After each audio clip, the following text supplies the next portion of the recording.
Hello, xin chào tất cả các bạn đã quay trở lại với kênh của Văn Long Vlog và mình là Văn Long Lazada. Và hôm nay chúng ta tiếp tục quay trở lại với series Eating Show, ăn uống và trải nghiệm.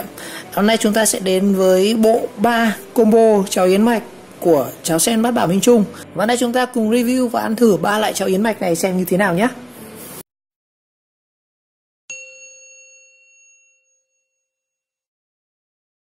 Rồi, combo 3 cháo yến mạch này thì cùng có 3 lon.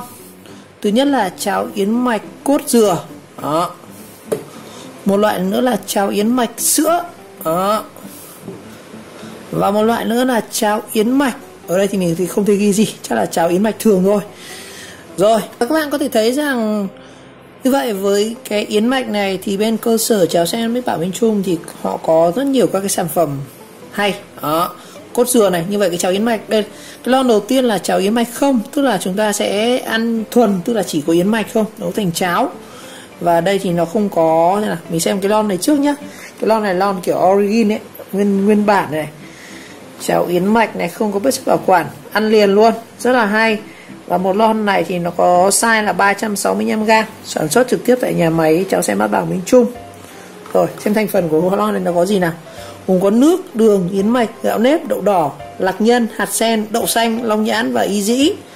Rồi, hạn sử dụng đây. Đó, 14 tháng 1 năm 2021. Ok. Còn lon cháo sữa yến mạch, sữa này thì sao? Đây, thì nó có, mình xem cái sản phẩm này thì rất là tốt cho tim mạch. Rồi, xem thành phần của nó này. Nước, đường, yến mạch, sữa bột, hương sữa tự nhiên. Ồ, như vậy khác với cái cháo yến mạch thường này anh em. Cái cháo yến mạch thường này nó chỉ có như vậy chúng ta sẽ có chung là nước, đường, yến mạch này. Còn bên cái cháo yến mạch không này thì nó có gạo nếp, đậu đỏ, lạc, nhiều thứ hơn.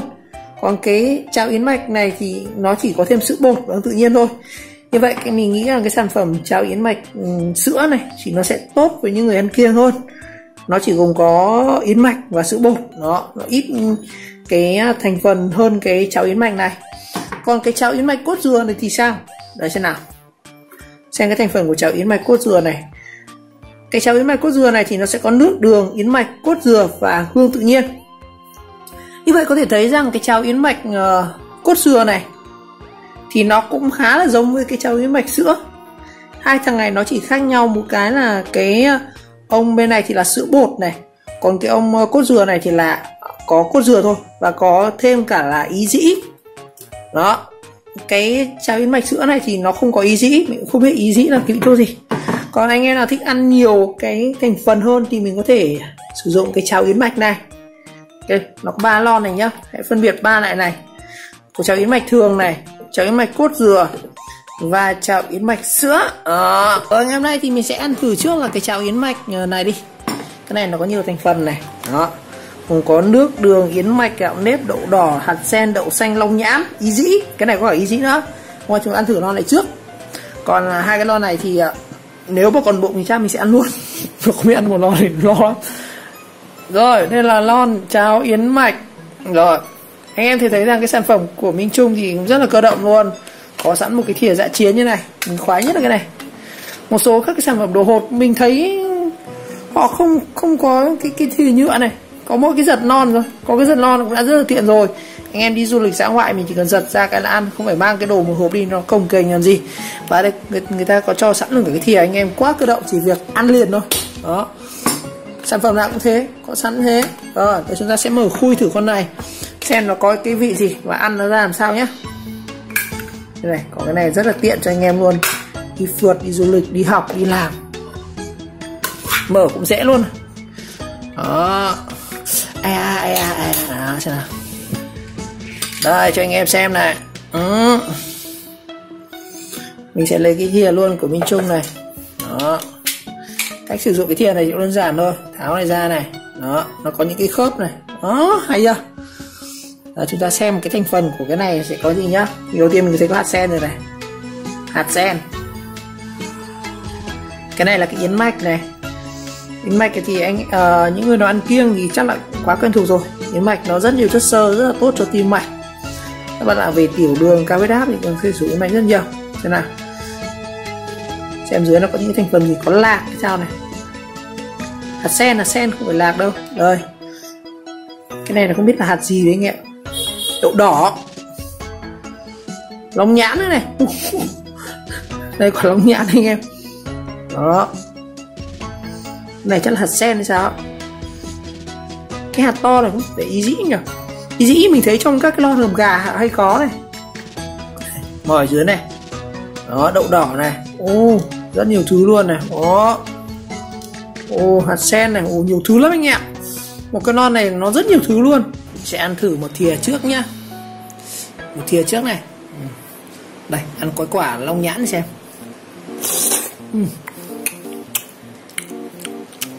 Ngon. Quả long nhãn rất là mềm, ăn bở tôi tan luôn trong miệng. Cái cháo này thì ăn nó khá là nhạt anh ạ. Bạn nào sợ ăn ngọt thì mình nghĩ rằng cái cháo này nó ăn khá là vừa ấy, không đến nỗi ngọt sắc. Nó khá là vừa luôn, kiểu như là còn mát ngọt rượu ấy. Được, ngon. Ngon lắm.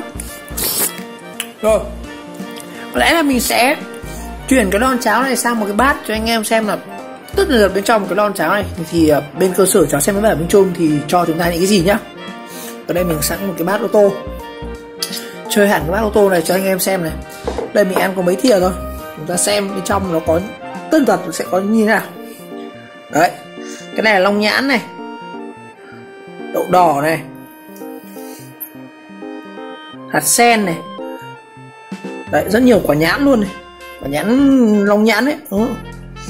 Lại quả nhãn nữa này, như vậy có khá nhiều luôn. Hạt sen này, đó, nhìn cũng khá đẹp mắt anh em ạ. Nó có màu nâu nâu giống kiểu chè bà cốt. Đó, một lon rất là nhiều luôn này. Đó, gần đây khoảng nửa bát ô tô nhá. Ăn cái bát này thì không sợ đói đâu, nhiều này cơ mà. Đó, bây giờ chúng ta mới là sự đánh chén cháo yến mạch. Đây, anh em thấy bát rất là to luôn này. Đó, đấy nhá, thử cho anh em xem cái này. Cái này mình không biết là phải hạt sen không hay hạt gì. Đây là đậu phộng anh em ạ, lạc. Đây mới là hạt sen này. Đúng, cái này mới là hạt sen này, trong nó có tâm này. Nha. Chúng ta sẽ có này. Cái này là gạo nếp.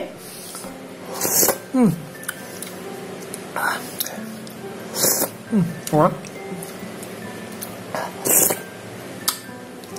Ăn cái cháo này ngon này. Đấy. Đây là hạt sen này. Cái đỏ đỏ này, đậu đỏ này. Cái này đấy, hình như Minh Trung họ có cả cháo đậu đỏ riêng nha anh em. Có cháo sen riêng này, cháo yến mạch riêng, có chè long nhãn riêng, chè đậu xanh riêng, súp lạc sữa, nói chung nhiều sản phẩm lắm. Chứ mình nhớ có rất nhiều sản phẩm luôn, mà đều là các sản phẩm thuần nông sản Việt. Nói chung là ở Việt Nam có những cái cây gì ấy, thì mình thấy rằng bên cơ sở cháo sen Bát Bảo Minh Trung thì họ đều có thể sản xuất ra được thành những cái thành phẩm, những cái lon này mình có thể vác đi chơi, đi làm, ăn rất là tiện lợi luôn. Mà cái này còn có thể xuất khẩu ra nước ngoài được, mang cái bản sắc văn hóa của Việt Nam này, ẩm thực của Việt Nam này ra khắp nơi trên thế giới để quảng bá cho cái sản phẩm của Việt Nam, rất là tuyệt vời luôn. Mình đang ăn luôn một cái sản phẩm của người Việt Nam sản xuất, có kém như các sản phẩm nước ngoài đâu. Ngon mà, ăn nó thanh mát nhẹ nhàng, dễ chịu. Chúng rất dễ ăn luôn. Để thử cho anh em cái quả to nhất này, đây là long nhãn nha anh em. Đó chính là quả nhãn đấy.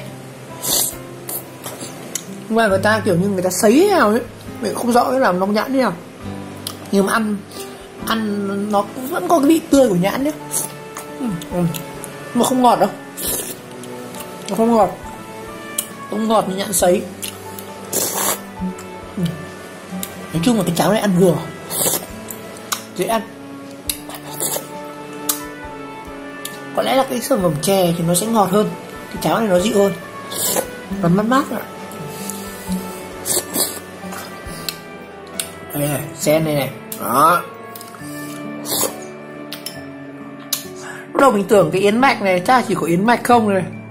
Nó chỉ có yến mạch vàng vàng như này thôi. Ăn nó giản dị. Nhưng hóa ra bên trong thì nó có đến tận là mình đếm sơ sơ ở đây có đến 10 thành phần nguyên liệu. Gạo nếp, đậu đỏ, lạc nhân. Lạc nhân tức là hạt lạc đấy. Hạt sen, đậu xanh, long nhãn, ý dĩ. Chứ biết ý dĩ là cái gì. Không biết ý dĩ là gì mà mình không rõ là có phải những cái hạt này không. Đây này, nó không có cả yến mạch, cả đậu xanh nữa. Đó. Ăn cái này nó nhẹ bụng, không có mỡ, ăn đỡ ngẫy, không sợ cholesterol các kiểu gì. Yến mạch nó tốt cho tim mạch mà. Có lẽ vì cái yến mạch này nó là tốt cho một cái sản phẩm cho những người ăn kiêng, những người tiểu đường hay cao huyết áp. Em mình thấy cái lon này họ làm khá là nhạt, ăn là vừa ăn quả long nhãn nữa. Rất nhiều người hỏi là ăn một lon này nó có no hay không, thì mình xin thưa thật là ăn rất là no luôn. Ăn một lon này cũng bạn không sợ đói đâu. Mình đi chơi đi làm ấy, buổi trưa thì ăn một cái lon này cũng được, tiện đấy. Nhưng mình ăn đấy, bóc cái lon cái đổ ra ăn được chi tiết luôn, không phải đun gì cả. Còn nếu các bạn thích thì mình có thể ăn đây. Một cái khuyến cáo đây thì đây, mình thấy rằng có là mở lắp ăn liền này và ngon hơn khi để lạnh. Tuy nhiên thì mình nghĩ rằng cái sản phẩm cháo này ăn nóng cũng được, anh em cũng có thể đun sôi lên rồi mang ra ăn được. Nhưng mà ăn lạnh thì những cái đồ hộp này nó sẽ mát hơn. Đó, cái này nó liên quan đến giải khát nhiều hơn anh em ạ. Nhiều người thích ăn nóng gì sao? Còn lại ăn mát thì nó sẽ ngọt hơn. Đó.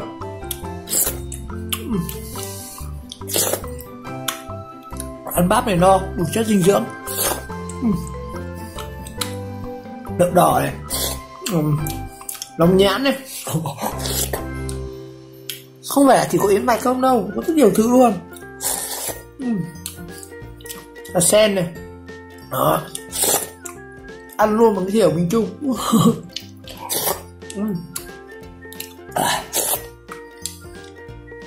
Chỗ dưới này nhiều đậu đỏ hết. Hạt sen này. Nó đây ăn kiểu lạnh rời, làm thử một lon ăn. No phết không ạ?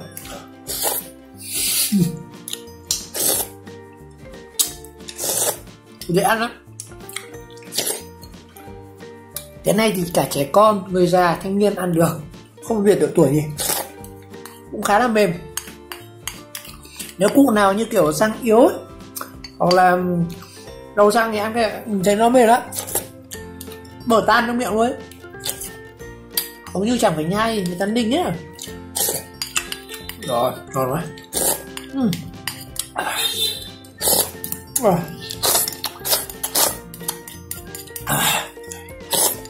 No.